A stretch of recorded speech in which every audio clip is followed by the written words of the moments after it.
اعوذ بالله من الشیطان الرجیم. بسم الله الرحمن الرحیم. به نام خداوند بخشنده مهربان. سبح اسم ربک الاعلی. نام پروردگار بلند مرتبه‌ات را به پاکی یاد کن. الذی خلق فسوى. همان که آفرید پس درست و استوار ساخت. والذی قدر فهدی. و همان کسی که اندازه گیری کرد پس هدایت نمود. والذی اخرج المرعى. و آن کسی که چراگاه را رویانید. فجعله غثاء احوى. سپس آن را خشک و سیاه گردانید. سنقرئك فلا تنسى.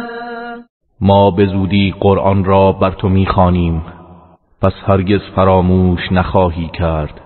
الا ما شاء الله انه یعلم الجهر وما یخفی. مگر آنچه را که خدا بخواهد، همانا او آشکار و نهان را می‌داند. و نیسرک للیسری. و ما تو را برای راه آسان توفیق می‌دهیم. فذکر ان نفعت الذکری. پس اگر پند مفید باشد پند ده. سیذکر من یخشی. به زودی کسی که از خدا می‌ترسد پند می‌پذیرد. و یتجنبها الاشقی. و بدبخترین مردم از آن دوری می‌گزیند. الذی یصلی النار الکبری. همان کسی که در آتش بزرگ جهنم در خواهد آمد. ثم لا يموت فیها ولا یحیی.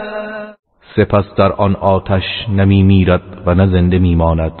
قد افلح من تزکی.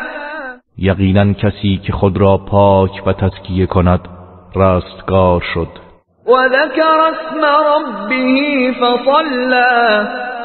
و نیز کسی که نام پروردگارش را یاد کرد پس نماز گزارد. بل تؤثرون الحیاة الدنیا. بلکه شما مردم زندگی دنیا را بر آخرت ترجیح می دهید. والآخرة خیر و ابقا.